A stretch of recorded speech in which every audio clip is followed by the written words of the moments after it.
ਸਤਿ ਸ਼੍ਰੀ ਅਕਾਲ ਜੀ। ਤੁਸੀਂ ਸਤਿ ਸ਼੍ਰੀ ਵੇਖ ਰਹੇ ਅਕਾਲ। ਹੋ ਪੰਜਾਬ ਮੇਲ USA ਟੀਵੀ। ਮੈਂ ਹਾਂ ਸੰਜੀਵ ਯਸ਼ ਖੰਨਾ, ਮੇਰੇ ਨਾਲ ਨੇ ਬਲਕਾਰ ਸਿੰਘ ਜੀ। ਤੁਹਾਡਾ ਸਾਰਿਆਂ ਦਾ ਸਵਾਗਤ ਪੰਜਾਬ ਫੋਕਸ ਦੇ ਵਿੱਚ। ਪੰਜਾਬ ਫੋਕਸ ਦੇ ਪਿਆਰੇ ਦਰਸ਼ਕੋ, ਜੀ ਆਇਆਂ ਨੂੰ। ਅਸੀਂ ਚਾਹੁੰਦੇ ਹਾਂ ਕਿ ਤੁਹਾਨੂੰ ਫਿਰ ਅਸੀਂ ਉਹਨਾਂ ਮਸਲਿਆਂ ਨਾਲ ਜੋੜੀਏ ਜੀ ਇਸ ਪ੍ਰੋਗਰਾਮ ਵਿੱਚ, ਕਿਉਂਕਿ ਪੰਜਾਬ ਦੇ ਮਸਲੇ ਸ਼ਾਇਦ ਹੀ ਹੱਲ ਹੋਣ। ਇਹ ਤਾਂ ਸਾਡੇ ਦਰਸ਼ਕਾਂ ਦੀ ਵੈਸੇ ਸੋਚ ਵੀ ਹੈ, ਕਿਉਂਕਿ ਆਏ ਦਿਨ ਜਦੋਂ ਸੂਰਜ ਦੀਆਂ ਕਿਰਨਾਂ ਸਾਡੇ ਵਿਹੜਿਆਂ 'ਚ ਚਮਕਾਂ ਮਾਰਦੀਆਂ ਤਾਂ ਉਦੋਂ ਸਾਨੂੰ ਉਹ ਵੀ ਮਸਲੇ ਯਾਦ ਆ ਜਾਂਦੇ ਆ ਜਿਹੜੇ ਪੰਜਾਬ ਵਿੱਚ ਬੜੀ ਦੇਰ ਤੋਂ ਲਮਕ ਰਹੇ ਆ, ਜਾਂ ਇਹਦੇ ਵਿੱਚ ਜਿਹੜੀਆਂ ਆਪੋਜੀਸ਼ਨ ਉਹ ਲਮਕਾ ਰਹੀਆਂ, ਜਾਂ ਜਿਹੜੀਆਂ ਮੌਜੂਦਾ ਸਰਕਾਰਾਂ। ਔਰ ਉਹ ਮਸਲਿਆਂ ਨੂੰ ਅਸੀਂ ਚਾਹੁੰਦੇ ਹਾਂ ਕਿ ਤੁਹਾਡੇ ਤੱਕ ਅਸੀਂ ਸਾਂਝਾ ਕਰੀਏ। ਔਰ ਅਸੀਂ ਚਾਹੁੰਦੇ ਹਾਂ ਕਿ ਪੰਜਾਬ ਦੀ ਧਰਤੀ ਤੋਂ ਸਾਡੇ ਬਹੁਤ ਪ੍ਰਵਾਸੀ ਲੋਕ ਬਾਹਰ ਵੀ ਬੈਠੇ ਨੇ, ਅਸੀਂ ਬਾਹਰਲੇ ਦੇਸ਼ਾਂ ਦੀ ਵੀ ਕੁਝ ਗੱਲ ਕਰੀਏ, ਚਾਹੇ ਅਮਰੀਕਾ ਦੀ ਕਰ ਲਈਏ, ਚਾਹੇ ਇੰਗਲੈਂਡ ਦੀ, ਚਾਹੇ ਨਿਊਜ਼ੀਲੈਂਡ ਦੀ। ਔਰ ਇਹ ਮੇਰਾ ਖਿਆਲ ਹੈ ਕਿ ਮੇਰੇ ਨਾਲ ਸੰਜੀਵ ਖੰਨਾ ਜੀ ਬੈਠੇ ਨੇ। ਇਹ ਹੁਣ ਸਾਡੇ ਦਰਸ਼ਕਾਂ ਨਾਲ ਉਹ ਸਾਂਝ ਪਾਉਣਗੇ ਕਿ ਉਹ ਕਿਹੜੇ ਦੇਸ਼ ਵਿੱਚ ਪਹੁੰਚਣਾ ਚਾਹੁੰਦੇ ਨੇ ਤੇ ਕਿਹੜੀ ਗੱਲ ਤੁਹਾਡੇ ਤੱਕ ਪਹੁੰਚਾਉਣਾ ਚਾਹੁੰਦੇ ਨੇ। ਪਹਿਲਾਂ ਤਾਂ ਜੀ ਮੈਂ ਅਮਰੀਕਾ ਪਹੁੰਚਾਂਗਾ। ਵਾਹ ਵਾਹ, ਬਿਲਕੁਲ, ਬਹੁਤ ਵਧੀਆ ਯੂਨਾਈਟਿਡ ਕਲਪਨਾ ਨਾ ਸਟੇਟਸ ਕਿ ਆਫ ਉੱਦਾਂ ਹੀ ਅਮਰੀਕਾ। ਸਿੱਧੇ ਤੌਰ ਤੇ। ਫਿਲਹਾਲ ਤੇ ਮੈਂ ਸਟੂਡੀਓ ਤੋਂ ਹੀ ਪਹੁੰਚ ਰਿਹਾ, ਹਾਂ ਕਿਉਂਕਿ ਉੱਥੋਂ ਇੱਕ ਘਟਨਾ ਸਾਡੇ ਸਾਹਮਣੇ ਆ ਰਹੀ ਹੈ। ਬਿਲਕੁਲ। ਦੇਖੋ, ਪਿੱਛੇ ਜੇ ਵੀ ਕਾਫੀ ਡਿਸਕਸ਼ਨਸ ਹੋਈਆਂ ਕਿ ਬਾਈਡਨ ਸਾਹਿਬ ਨੇ ਵੀ ਕਿਹਾ ਤੇ ਕਮਲਾ ਹੈਰਿਸਨ ਨੇ ਵੀ ਕਿਹਾ, ਜੋ ਉਹਨਾਂ ਦੇ ਵਾਈਸ ਪ੍ਰੈਜ਼ੀਡੈਂਟ ਨੇ, ਕਿ ਇਹ ਜਿਹੜਾ ਗਨ ਕਲਚਰ ਹੈ ਇਹਦੇ ਬਾਰੇ ਸੋਚਿਆ ਜਾਵੇ ਔਰ ਗਨ ਕਲਚਰ ਨੂੰ ਕਿਸ ਤਰ੍ਹਾਂ ਅਸੀਂ ਨਵਾਂ ਰੂਪ ਦੇਣਾ, ਨਵੇਂ ਕਾਨੂੰਨ ਬਣਾਉਣੇ ਨੇ ਤਾਂ ਕਿ ਇਹਦੇ ਉੱਤੇ ਸਟਾਪ ਕੀਤਾ ਜਾਏ। ਤਾਂ ਏਜ ਲਿਮਿਟ ਵੀ ਉਹਨਾਂ ਨੇ ਨਿਸ਼ਚਿਤ ਕੀਤੀ, ਪਰ ਇੱਕ ਹੋਰ ਘਟਨਾ ਹੋ ਗਈ ਮੈਰੀਲੈਂਡ ਦੇ ਵਿੱਚ। ਫਿਰ ਫਾਇਰਿੰਗ ਹੋਈ ਹੈ ਤੇ 3 ਬੰਦਿਆਂ ਦੀ ਜਾਨ ਚਲੀ ਗਈ ਹੈ। ਹਾਲਾਂਕਿ ਕਾਬੂ ਕਰ ਲਿਆ ਉਹਨਾਂ ਗੋਲੀ ਚਲਾਉਣ ਵਾਲਿਆਂ ਨੂੰ। 23 ਸਾਲਾਂ ਦਾ ਇੱਕ ਮੁੰਡਾ ਹੈ ਜਿਹਦੇ ਕੋਲ ਇੱਕ ਸੈਮੀ ਆਟੋ ਪਿਸਟਲ ਹੈ, ਜਿਸ ਨਾਲ ਉਸਨੇ ਫਾਇਰਿੰਗ ਕੀਤੀ ਹੈ ਔਰ 3 ਬੰਦਿਆਂ ਦੀ ਡੈਥ ਹੋਈ ਹੈ। ਸੋ ਫਿਰ ਤੋਂ ਇਹ ਥੋੜ੍ਹੇ ਦਿਨਾਂ ਦੇ ਵਿੱਚ ਦੇਖੋ ਕਿੰਨੀਆਂ ਘਟਨਾਵਾਂ ਵਾਪਰਦੀਆਂ ਪਈਆਂ ਨੇ ਅਮਰੀਕਾ ਦੇ ਵਿੱਚ।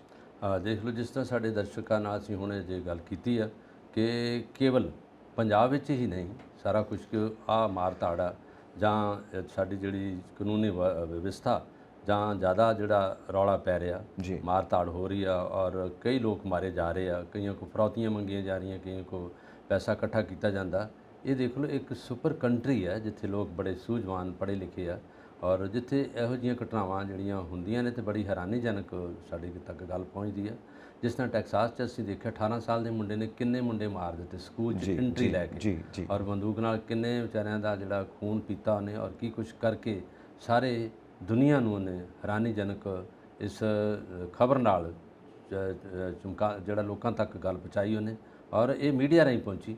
ਔਰ ਦੂਜੀ ਗੱਲ ਇਹ ਹੈਗਾ ਕਿ ਜਿਸ ਤਰ੍ਹਾਂ ਹੁਣ ਅਸੀਂ ਗੱਲ ਕਰ ਰਹੇ ਹਾਂ ਕਿ ਇਸ ਵੇਲੇ ਜਿਹੜੀ ਫਿਰ ਗੋਲੀ ਚੱਲੀ ਉੱਥੇ, ਉਹ ਵੀ 23 ਸਾਲ ਦਾ ਮੁੰਡਾ ਜਿਹੜਾ ਇਹ ਕੰਮ ਕਰ ਗਿਆ।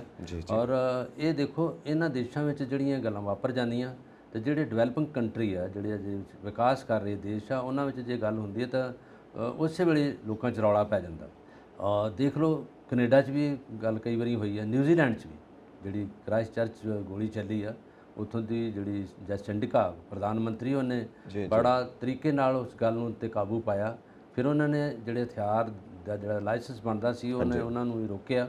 ਔਰ ਇਹੀ ਮਸਲਾ ਹੁਣ ਉੱਥੇ ਹੋਇਆ, ਇਹਨਾਂ ਦੀ ਸੰਸਦ ਵਿੱਚ ਪਾਸ ਹੋ ਗਿਆ ਕਿ ਉਹਨਾਂ ਨੇ ਕੀਤਾ ਕਿ ਵਾਈਟ ਹਾਊਸ 'ਚ ਕਿ ਇਹਨੂੰ ਫਿਰ ਦੁਬਾਰਾ ਜਿਹੜੇ ਲਾਇਸੈਂਸ ਜਾਰੀ ਹੋ ਰਿਹਾ ਇਹ ਪਾਰਟੀਕਲ ਏਜ ਤੱਕ ਹੋ ਜਾਣ, ਜਿਹਦੇ ਤੱਕ ਜਿਹੜੇ ਲੋਕਾਂ ਤੱਕ ਪਹੁੰਚ ਨਾ ਹੋਵੇ। ਨਹੀਂ ਤਾਂ ਮਨਮਾਨੀ ਕਰਦੇ ਆ, ਗੋਲੀ ਚਲਾਉਂਦੇ ਆ।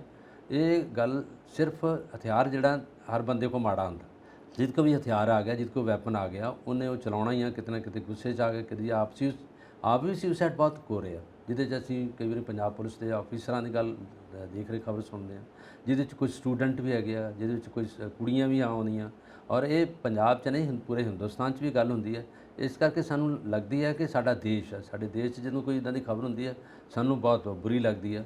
ਅਮਰੀਕਾ ਵੀ ਸਾਡੇ ਉੱਥੇ ਪ੍ਰਵਾਸੀ ਭਾਰਤੀ ਰਹਿ ਰਹੇ ਆ, ਬੜੇ ਲੋਕ ਰਹਿ ਰਹੇ ਆ, ਔਰ ਇਹ ਲਗਾਤਾਰ ਟੈਕਸਾਸ ਤੋਂ ਬਾਅਦ ਇੱਕ ਇਹ ਖਬਰ ਆ ਗਈ। ਔਰ ਇਹ ਜਿਹੜੀ ਹੁਣ ਵੈਪਨ 'ਤੇ ਜਿਹੜਾ ਕੰਟਰੋਲ ਕਰਨ ਦੀ ਗੱਲ ਹੈ, ਜਿਹੜਾ ਕੈਨੇਡਾ ਇਹ ਪਹਿਲਾਂ ਕੰਟਰੋਲ ਕਰ ਲਿਆ। ਉੱਥੋਂ ਦੇ ਜਿਹੜੇ ਪ੍ਰਧਾਨ ਮੰਤਰੀ ਆ, ਉਹਨਾਂ ਨੇ ਰੋਕ ਲਈ ਗੱਲ ਲਾ ਦਿੱਤੀ, ਉਹਨਾਂ ਨੇ ਰੋਕ ਲਾ ਦਿੱਤੀ ਉਹਦੇ 'ਤੇ। ਔਰ ਉਹਦੇ 'ਤੇ ਉਹਨਾਂ ਨੇ ਪਹਿਲੋਂ ਇਹ ਕੀਤਾ ਕਿ ਜਿਹੜੇ ਹਥਿਆਰ ਇਸ਼ੂ ਹੋਣਗੇ, ਲਾਇਸੈਂਸ ਬਣੂਗਾ, ਇਹ ਬੜੇ ਪੇਚੀਦਾ ਤਰੀਕੇ ਨਾਲ ਬਣੂਗਾ, ਆਮ ਬੰਦੇ ਨੂੰ ਨਹੀਂ ਲਿਆ ਜਾਊਗਾ। ਇੱਕ ਸਮਾਂ ਇਹ ਆਇਆ ਸੀਗਾ ਅਮਰੀਕਾ 'ਚ ਕਿ ਗੰਨਾਂ ਜਿਹੜੀਆਂ ਹੈਗੀਆਂ ਜਾਂ ਰਿਵਾਲਵਰ ਆ, ਇਹ ਮਾਰਕੀਟ 'ਚ ਸ਼ਰੇਆਮ ਵਿਕ ਰਹੇ ਸੀਗੇ, ਲੋਕ ਲੈ ਰਹੇ ਸੀਗੇ ਤੇ ਖਰੀਦ ਰਹੇ ਸੀ, ਹਰ ਬੰਦਾ ਬੰਦੂਕ ਲੈ ਕੇ ਤੁਰਿਆ ਫਿਰਦਾ ਸੀਗਾ।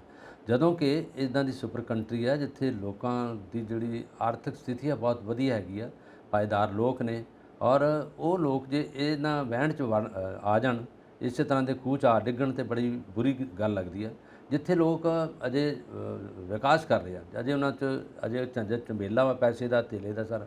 ਜਿਸ ਬੰਦੇ ਕੋਲ ਕੋਈ ਬਹੁਤ ਜ਼ਿੰਮੇਵਾਰੀ ਨਹੀਂ, ਜਿਹਨਾਂ ਕੋਲ ਐਜੂਕੇਸ਼ਨ ਬਹੁਤ ਵਧੀਆ, ਮੈਡੀਕਲ ਬਹੁਤ ਅੱਛਾ ਉਹਨਾਂ ਦਾ, ਔਰ ਬੇਰੁਜ਼ਗਾਰੀ ਭੱਤਾ ਮਿਲ ਰਿਹਾ ਉਹਨਾਂ ਨੂੰ, ਇੰਡਸਟਰੀ ਆ, ਸਾਰਾ ਕੁਛ ਹੈਗਾ।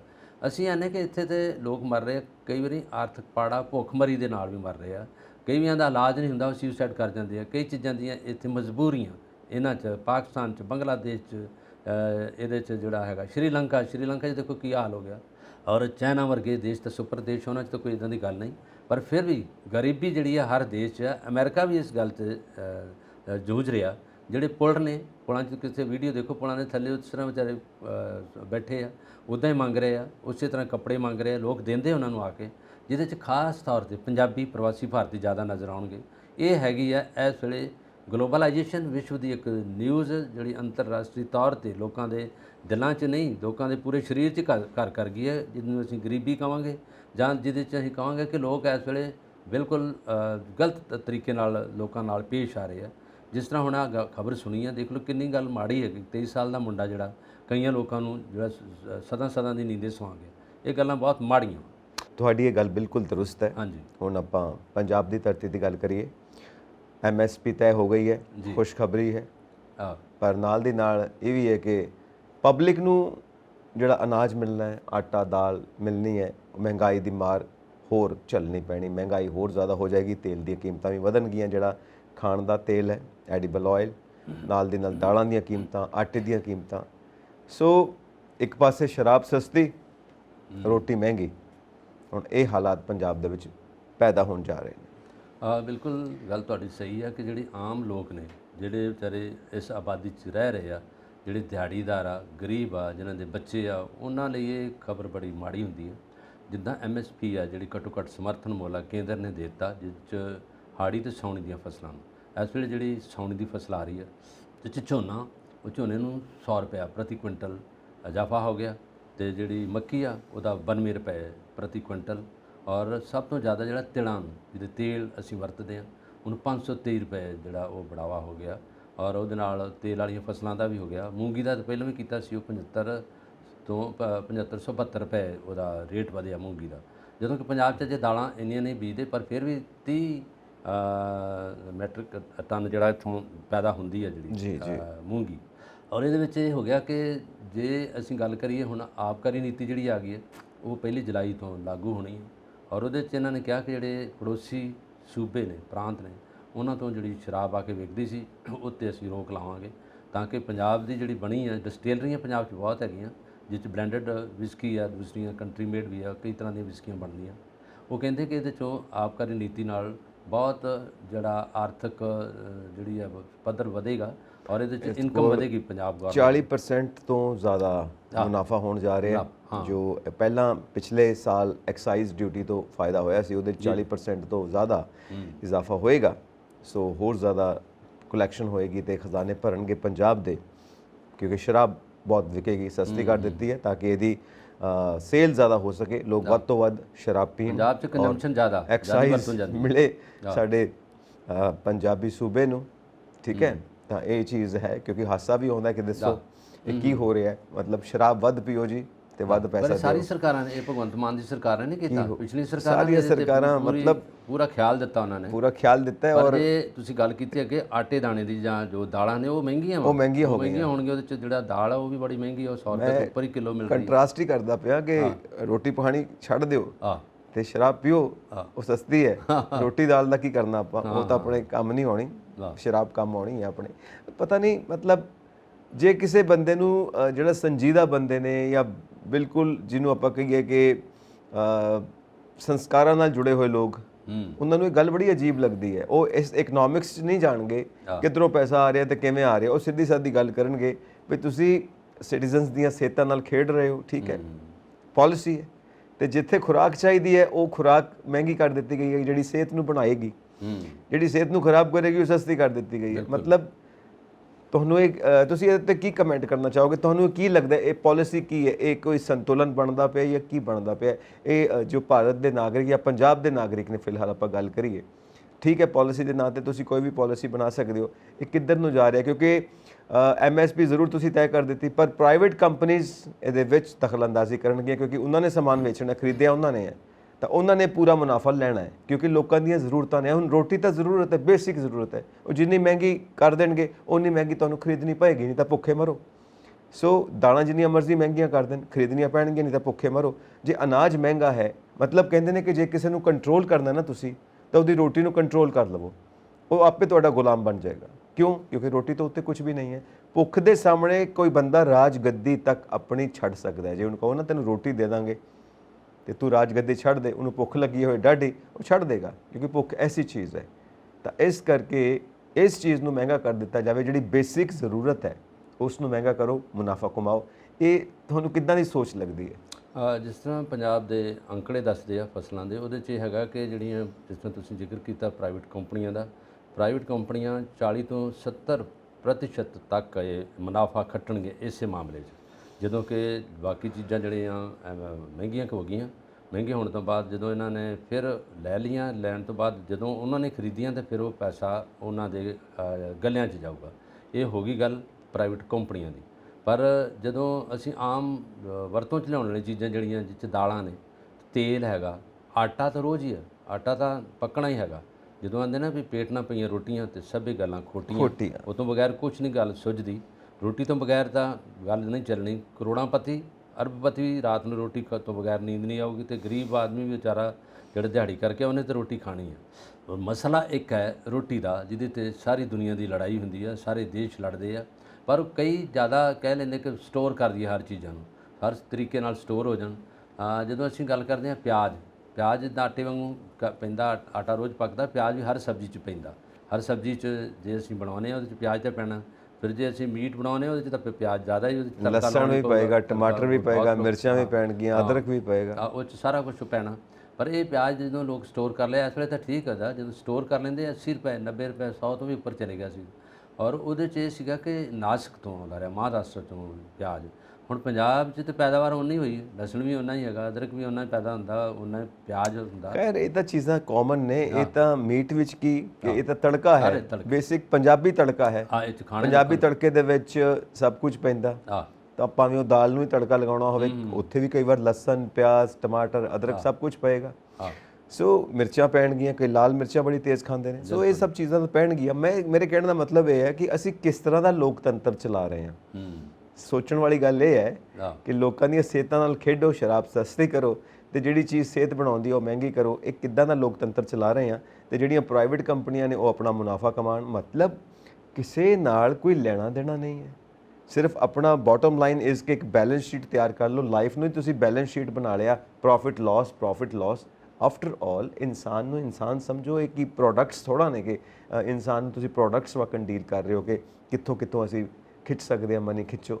ਮਤਲਬ ਇਹ ਹੈ ਕਿ ਜੋ ਸਾਡੇ ਬਜ਼ੁਰਗ ਰਹੇ ਨੇ ਨਾ, ਜਿਨ੍ਹਾਂ ਨੇ ਆਜ਼ਾਦੀ ਲੈ ਕੇ ਦਿੱਤੀ ਜਾਂ ਜਿਨ੍ਹਾਂ ਨੇ ਸਾਰੇ ਪਾਲਿਸੀਆਂ ਬਣਾਈਆਂ ਸ਼ੁਰੂ ਤੋਂ, ਡਾਕਟਰ ਭੀਮਰਾਓ ਅੰਬੇਦਕਰ ਜਿਨ੍ਹਾਂ ਨੇ ਸੰਵਿਧਾਨ ਬਣਾਇਆ, ਤਾਂ ਇਸ ਤਰ੍ਹਾਂ ਦੇ ਡਾਕਟਰ ਰਾਮ ਮਨੋਹਰ ਲੋਹੀਆ, ਪੁਰਾਣੇ ਲਾਲ ਬਹਾਦੁਰ ਸ਼ਾਸਤਰੀ, ਜੋ ਇੱਦਾਂ ਦੇ ਸਾਡੇ ਪੁਰਾਣੇ ਲੀਡਰਸ ਰਹੇ ਨੇ ਜੋ ਹਮੇਸ਼ਾ ਲੋਕਾਂ ਪੱਖੀ ਔਰ ਦੇਸ਼ ਪੱਖੀ ਗੱਲ ਕਰਦੇ ਰਹੇ ਨੇ, ਉਹ ਹਮੇਸ਼ਾ ਇੱਦਾਂ ਦੀਆਂ ਪਾਲਿਸੀਆਂ ਕਦੇ ਵੀ ਨਹੀਂ ਚਾਹੁੰਦੇ ਸੀ। ਉਹ ਚਾਹੁੰਦੇ ਸੀਗੇ ਕਿ ਇੱਕ ਸਿੱਧੀ ਸਾਦੀ ਪਾਲਿਸੀ ਹੋਵੇ।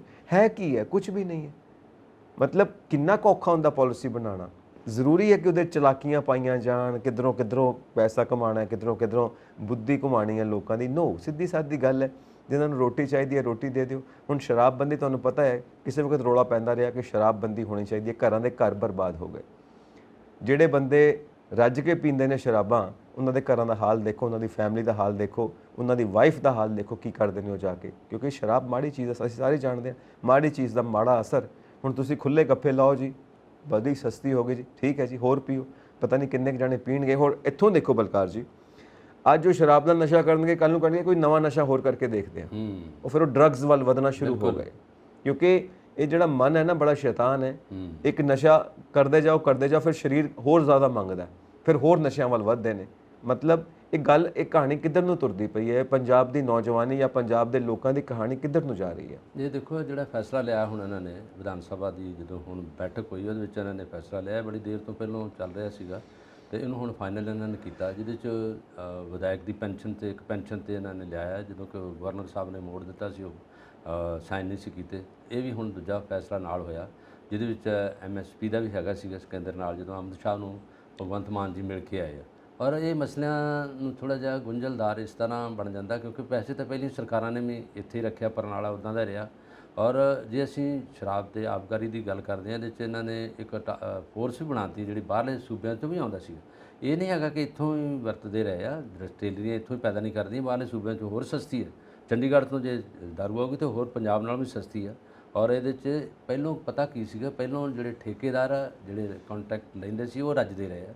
ਇੱਕ ਠੇਕੇਦਾਰ ਕੋਈ ਹੁੰਦਾ ਸੀਗਾ ਸਾਰਾ ਹੀ, ਉਹਦੇ ਕੋਲ ਠੇਕਾ, ਉਹ ਜਿਆਦਾ ਜਿੰਨਾ ਆਉਂਦਾ ਸੀ ਮਾਲ, ਜੋ ਸਪਲਾਈ ਹੁੰਦਾ ਸੀ ਉਹਦੇ ਕੋਲ ਸੀ, ਉਹ ਮਨਮਰਜ਼ੀ ਨਾਲ ਆਪਣਾ ਰੇਟ ਲਾਉਂਦਾ ਸੀਗਾ। ਔਰ ਉਦੋਂ ਚੱਲਦਾ ਰਿਹਾ, ਰੇਟ ਲਾਉਂਦਾ ਰਿਹਾ, ਤੇ ਲੋਕ ਲੈਂਦੇ ਰਹੇ, ਜਿਨ੍ਹਾਂ ਨੂੰ ਜ਼ਰੂਰਤ ਆ ਲੈਂਦੇ ਰਹੇ। ਔਰ ਉਹ ਹੁਣ ਠੇਕਾ ਜਿਹੜਾ ਹੈਗਾ, ਉਹ ਬੋਲੀ ਇਹਨਾਂ ਨੇ ਬੰਦ ਕਰ ਦਿੱਤੀ। ਹੁਣ ਟੈਂਡਰ ਨਾਲ ਪੈਸਾ ਫਿਰ ਇਹ ਜਿਹੜਾ ਜਾਊਗਾ ਸਰਕਾਰ ਦੇ ਖਾਤੇ 'ਚ ਜਾਊਗਾ, ਕਿ ਬੋਲੀ ਵਾਲਾ ਪੈਸਾ ਇੱਧਰ ਉੱਧਰ ਵੀ ਹੋ ਜਾਂਦਾ ਸੀਗਾ। ਹੁਣ ਇਹਨਾਂ ਨੇ ਕਿਹਾ ਕਿ ਜਿਹੜੀ ਡਿਸਟਿਲਰੀ ਹੈ ਉਹਨਾਂ 'ਚ ਵੀ ਕੁਆਲਿਟੀ ਦਿੱਤੀ ਜਾਊਗੀ, ਤੇ ਬਾਕੀ ਜਿਹੜੇ ਕੰਜ਼ੰਪਸ਼ਨ ਆ ਉਹ ਉਨੀ ਰਹਿਣੀ, ਉਹ ਤਾਂ ਨਹੀਂ ਘਟਾ ਸਕਦੀ ਸਰਕਾਰ, ਹੈ ਨਾ। ਜੇ ਆਪਾਂ ਡੈਮੋਕ੍ਰੇਸੀ ਦੀ ਗੱਲ ਕਰੀਏ, ਉਹ ਤਾਂ ਨਿੱਜੀ ਮਾਮਲਾ ਲੋਕਾਂ ਦਾ, ਸਰਕਾਰ ਦਾ ਤਾਂ ਹੈਗਾ ਕਿ ਠੇਕੇ ਤਾਂ ਇਹਨਾਂ ਨੇ ਬਣਾਏ ਆ, ਜੇ ਨਹੀਂ ਬਣਾਉਣਗੇ ਤੇ ਲੋਕ ਘਰਾਂ 'ਚ ਕੱਢ ਰਹੇ ਆ। ਮੰਡ ਦੇ ਏਰੀਏ 'ਚ ਦਰਿਆਵਾਂ 'ਚ ਦੇਖੋ ਕੀ ਹੋ ਰਿਹਾ, ਉੱਥੇ ਵੀ ਤਾਂ ਪੁਲਿਸ ਹੈਗੀ, ਕੰਟਰੋਲ ਕਰਦੀ ਨਹੀਂ ਕਰਦੀ। ਜਿੱਥੇ ਬਰੇਤਾ ਹੁੰਦਾ, ਆ ਬਿਆਸ ਦਰਿਆ ਵਾ, ਸਤਲੁਜ ਦਰਿਆ, ਤੁਸੀਂ ਜਾ ਕੇ ਵੇਖੋ, ਉੱਥੇ ਵੀ ਲੋਕਾਂ ਨੇ ਡਿਸਟਿਲਰੀਆਂ ਬਣਾਈਆਂ, ਉੱਥੇ ਬਣ ਕੇ ਸ਼ਰਾਬ ਆਉਂਦੀ ਹੈ ਦੇਸੀ। ਔਰ ਉੱਥੇ ਘੋੜੀਆਂ 'ਚ ਪਹਿਲਾਂ ਵਿਕਦੀ ਸੀ, ਘੋੜੀਆਂ ਦੇ ਉੱਤੇ ਟਿਊਬਾਂ ਰੱਖੀਆਂ ਤੇ ਉਹ ਜਾ ਕੇ ਵੇਚਦੇ। ਐਕਚੁਅਲੀ ਪੰਜਾਬੀ ਪਹਿਲੋਂ ਪੀਣ ਦੇ ਸ਼ੌਕੀਨ ਆ, ਮੰਨ ਲਈ ਗੱਲ। ਆਪਾਂ ਪਟਿਆਲੇ ਦੀ ਵੀ ਗੱਲ ਕੀਤੀ, ਪਟਿਆਲੇ ਪੈਗ ਦੀ ਵੀ।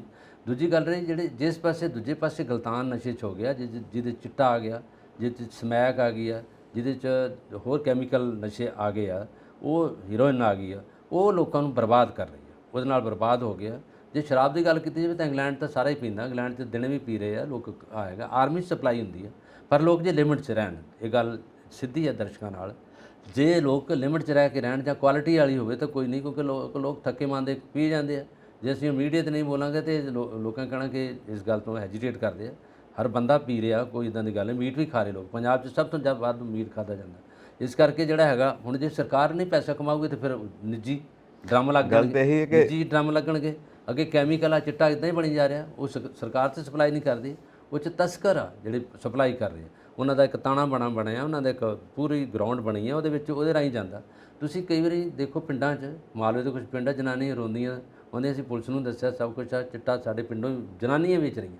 ਆ ਗੰਨਾ ਪਿੰਡ ਆ, ਉੱਥੇ ਕੁਛ ਹੋ ਰਿਹਾ।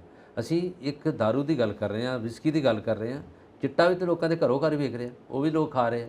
ਹੁਣ ਉਹ ਖਾ ਕੇ ਜਵਾਨੀਆਂ ਗਰਕ, ਸਾਰੀ ਦਲਦਲ ਦੇ ਵਿੱਚ ਫਸ ਗਏ ਲੋਕ, ਪੂਰਾ ਪੰਜਾਬ ਬਰਬਾਦ ਹੋ ਗਿਆ ਇਹਨਾਂ ਨਸ਼ਿਆਂ ਨਾਲ। ਹੁਣ ਜੇ ਸਰਕਾਰ ਦਾ ਮਤਲਬ ਤਾਂ ਇਹ ਹੈਗਾ, ਸਰਕਾਰ ਨੂੰ ਪੈਸਾ ਵੀ ਚਾਹੀਦਾ, ਉਹਨਾਂ ਨੂੰ ਪਤਾ ਕਿ ਇਹ ਵਿਕਣੀ ਆ ਰਹੀ ਹੈ, ਡਿਸਟਿਲਰੀਆਂ ਬਣਾ ਰਹੀਆਂ, ਜਿਹੜੀ ਉਹਨਾਂ ਦੇ ਕੰਟਰੋਲ 'ਚ। ਜਿਹੜੀ ਇਲੀਗਲ ਚੀਜ਼ ਹੈ ਉਹਨੂੰ ਲੀਗਲ ਕਰ ਦਿਓ। ਹਾਂ, ਕਿ ਪ੍ਰਾਈਵੇਟ ਕਿਉਂ ਵੇਚਣ, ਅਸੀਂ ਆਪ ਹੀ ਵੇਚ ਲੈਂਦੇ ਆ। ਨਹੀਂ, ਇਹ ਲੀਗਲ ਤਾਂ ਨਹੀਂ ਹੈਗੀ, ਠੇਕੇ ਤਾਂ ਉਹਦੇ ਨਹੀਂ, ਠੇਕੇ ਇਲੀਗਲ ਨਹੀਂ ਮੈਂ ਕਹਿ ਰਿਹਾ, ਜਿਹੜੇ ਘਰੋਂ ਕੱਢਦੇ ਨੇ, ਜਿਹੜੀਆਂ ਪੱਠੀਆਂ ਬਣਾਈਆਂ ਹੋਈਆਂ, ਉਹ ਇਲੀਗਲ ਹੈ। ਪਰ ਹੁਣ ਦੇਖੋ ਰਾਜਸਥਾਨ 'ਚ ਸਾਰੀ ਫੀਮ ਆ ਰਹੀ ਹੈ, ਫੀਮ ਤਾਂ ਬੀਜ ਤੇ ਖੇਤੀ ਆ, ਤੁਹਾਨੂੰ ਬਿਹਾਰ 'ਚ ਚਲ ਜਾਓ ਹੈਗੀ ਆ, ਪੰਜਾਬ 'ਚ ਨਹੀਂ ਹੈਗੀ ਤਾਂ ਪੰਜਾਬ ਚੋਰੀ ਖਾਈ ਜਾਂਦੇ। ਜਿਹੜੀ ਚੀਜ਼ ਤੁਸੀਂ ਸ਼ਰੇਆਮ ਨਹੀਂ ਕਰੋਗੇ, ਉਹ ਇਦਾਂ ਹੀ ਆ, ਉਹ ਚੋਰੀ ਆ ਰਹੀ ਹੈ। ਹੁਣ ਬੀਕਾਨੇਰ ਤੋਂ ਫੀਮ ਪਿੰਡਾਂ ਇੱਧਰ ਆ ਰਹੀ ਹੈ, ਲੋਕ ਖਾ ਰਹੇ ਆ, ਔਰ ਸਾਰਾ ਕੁਛ ਹੈਗਾ। ਫਿਲਹਾਲ ਵੈਸੇ ਡਾਕਟਰ ਤਾਂ ਫੀਮ ਕਈ ਵਾਰੀ ਕਹਿੰਦੇ ਆ, ਫੀਮ ਦੇ ਨਾਲ ਕਹਿੰਦੇ ਉਹ ਮੈਡੀਸਨ ਹੈ, ਮੈਡੀਸਨ, ਉਹ ਕਿਸੇ ਦਵਾਈ 'ਚ ਯੂਜ਼ ਹੋਵੇ ਤਾਂ ਵੱਖਰੀ ਚੀਜ਼ ਹੈ। ਹਰ ਜਿਹੜੀ ਦਵਾਈ, ਗੱਲ ਇਹ ਹੈ ਕਿ ਜਿਹੜੀ ਇਹ ਪੱਠੀਆਂ ਲੱਗੀਆਂ ਨੇ, ਇਲੀਗਲ ਸ਼ਰਾਬ ਕੱਢਦੇ ਨੇ, ਵੇਚਦੇ ਨੇ, ਉਹਨੂੰ ਪਾਲਿਸੀ ਬਣਾ ਕੇ ਲੀਗਲ ਕਰ ਦਿਓ ਕਿ ਤੁਹਾਨੂੰ ਬਣਾਉਣ ਦੀ ਲੋੜ ਨਹੀਂ, ਅਸੀਂ ਆਪ ਹੀ ਬਣਾ ਕੇ ਤੁਹਾਨੂੰ ਸਸਤੀ ਵੇਚ ਦਿੰਦੇ ਆ, ਅਸੀਂ ਆਪ ਹੀ ਦੇ ਦਿੰਦੇ ਹਾਂ। ਤੁਹਾਨੂੰ ਪਤਾ ਹੈ ਕਿ ਜਦੋਂ ਰਈਏ ਦੇ ਨੇੜੇ ਪਿੰਡ ਮੁੱਛਲਾਂ ਤੇ ਜੰਡਿਆਲਾ ਗੁਰੂ ਤੋਂ ਕਿੰਨੇ ਲੋਕ ਮਰੇ ਵਿਚਾਰੇ। ਸਰ ਉਹ ਪੰਜਾਬੀ ਦੀ ਕਹਾਵਤ ਹੈ ਨਾ, ਇੱਕ ਨੂੰ ਕੀ ਰੋਣੀ ਇੱਥੇ ਤੇ ਆਵਾਜ਼ ਉੱਤੇ ਪਿਆ, ਬਸ ਉਹ ਆਵਾਜ਼ ਉੱਤੇ ਪਿਆ। ਹੁਣ ਕੀ ਕੁਝ ਡਿਸਕਸ ਕਰਾਂਗੇ ਇਹਦੇ ਵਿੱਚ। ਸਰਕਾਰ ਕਰਦੀ ਹੈ ਠੀਕ ਹੈ, ਜੋ ਕਰਦੀ ਲੋਕਾਂ ਦਾ, ਤੇ ਲੋਕਾਂ ਨੂੰ ਤਾਂ ਮੰਨਣਾ ਪੈਣਾ। ਬਿਲਕੁਲ ਇਹ ਹੈ ਕਿ ਲੋਕਾਂ ਦੇ ਉੱਤੇ ਹੀ ਹੈ ਕਿ ਆਪ ਹੀ ਬਾਈ ਤੁਸੀਂ ਨਾ ਪੀਓ, ਮਾੜੀ ਚੀਜ਼ ਹੈ, ਆਪ ਹੀ ਘਟਾ ਦਿਓ। ਭਲੇ ਤੇ ਜਗ ਭਲਾ, ਆਪ ਬਚਾਓ ਆਪਣੇ ਆਪ ਨੂੰ ਤੇ ਬਚ ਜਾਓਗੇ। ਬਿਲਕੁਲ, ਆਪ ਆਪਣੇ ਆਪ ਨੂੰ ਬਚਾਓ। ਪਾਲਿਸੀਆਂ ਤਾਂ ਨਵੀਆਂ ਤੋਂ ਨਵੀਆਂ ਬਣਦੀਆਂ ਰਹਿੰਦੀਆਂ ਨੇ। ਤੁਸੀਂ ਆਪਣੇ ਜੀਵਨ ਨੂੰ ਕਿੰਨਾ ਸੁਚਾਰੂ ਢੰਗ ਨਾਲ ਚਲਾਉਣਾ ਹੈ, ਕਿਵੇਂ ਆਪਣੇ ਜੀਵਨ ਨੂੰ ਸਹੀ ਬਣਾਉਣਾ ਹੈ। ਜਿੱਦਾਂ ਅਸੀਂ ਕਹਿੰਦੇ ਹਾਂ ਕਿ ਪੰਜਾਬ ਵਸਦਾ ਗੁਰਾਂ ਦੇ ਨਾਂ ਤੇ, ਕਿੱਦਾਂ ਗੁਰੂ ਸਾਹਿਬ ਦੀ ਬਾਣੀ ਨਾਲ ਆਪਣੇ ਆਪ ਨੂੰ ਜੋੜਨਾ ਹੈ, ਆਪਣੇ ਜੀਵਨ ਨੂੰ ਸਹੀ ਬਣਾਉਣਾ ਹੈ, ਬਾਣੀ ਦੇ ਮੁਤਾਬਿਕ ਜਿਉਣਾ ਹੈ, ਇਹ ਹੁਣ ਤੁਹਾਡੇ ਉੱਤੇ ਡਿਪੈਂਡ ਕਰਦਾ ਹੈ। ਬਾਕੀ ਪਾਲਿਸੀਆਂ ਤੇ ਬਣਦੀਆਂ ਹੀ ਰਹਿੰਦੀਆਂ ਨੇ।